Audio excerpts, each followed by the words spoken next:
as I saw it? Or is it because over the last, 5 years of interaction, I have built this persona?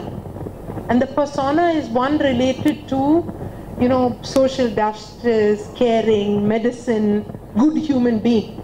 And I did not convey that if required, I can be as businesslike and as cutthroat or whatever it is that business takes. So how do we consciously work on building the persona? But more about that later.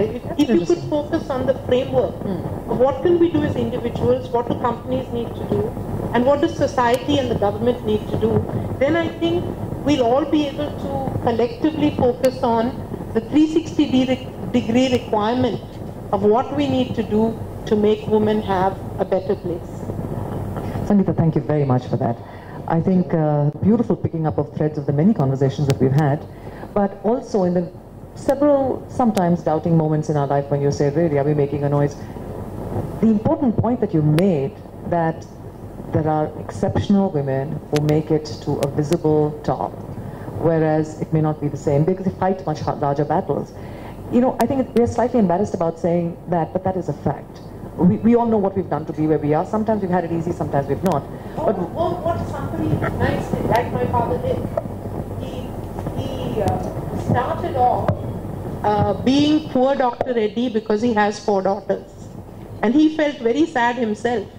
To today, luckily saying, lucky Dr. Reddy has 4 daughters. So, but there was a big path between those 20 years of this transformation. And the first one of that was empowerment. That, he gave us that space. So, some people have had that lucky break and some people have not. No, I think, and it also ties back with the comment that we made on Irma Bombeck saying, are we doing enough? So, I think the fact that we have no choice but to make a very coherent, articulate noise. And I'm sorry, but I'm saying, but this is, if you think about it, I think it's, I just feel like we are all great people at whatever we're doing, but there are a lot of mediocre people who have made it to the top. And you have to be a fighter as a woman to be able to get there. So enough of that, but I think interesting questions. And let's just hold on for a second because I want to hear Lakshmi's point of view. You actually had something you discussed around this in Bangalore, and I remember. I'd love to hear your perspective on this. I remember something out here, okay? You weren't making a noise, Lakshmi. Yeah. Actually, are we making enough noise? I don't think we should call it noise first, okay?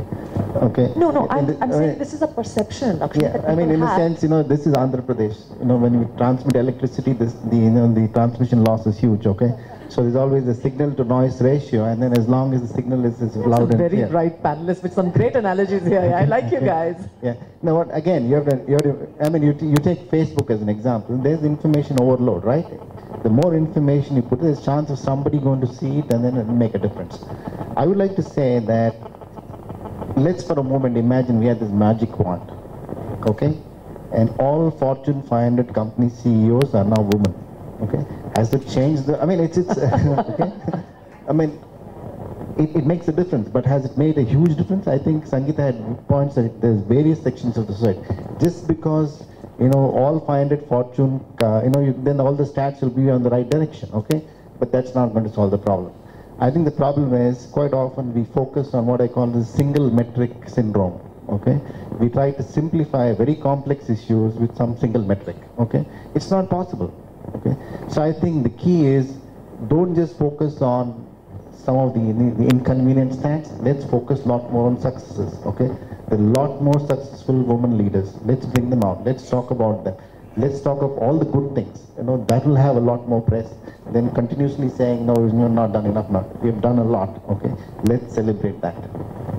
Okay, so that's a My Media. Ruth, please. If I could just add, today is happening around the world. It is not just in India. It is happening in the United States. It's happening in places far-flung who actually haven't realized how far they've gotten because of, well, one reason or another. They just oppressed perhaps, or they don't have the technology available to them, but they're sitting there saying, are we doing enough? Why are people telling us to be quiet?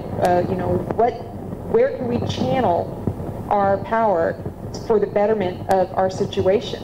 And I think you were saying that work on three levels, individually and a corporate and as a society, and even the fourth level globally. Get these international conferences going. Make sure that there's a proper representation of everybody there to ensure that like-minded people can find a solution that's going to hopefully further the cause. And so I think that is important to keep in mind when we're talking about solutions. It is even globally possible to get people who are saying the same things that we're saying today together and making a difference. Makes it meaningful. Yeah, thanks. Rajiv, you had a point. I just want to build up on a couple of points that was made.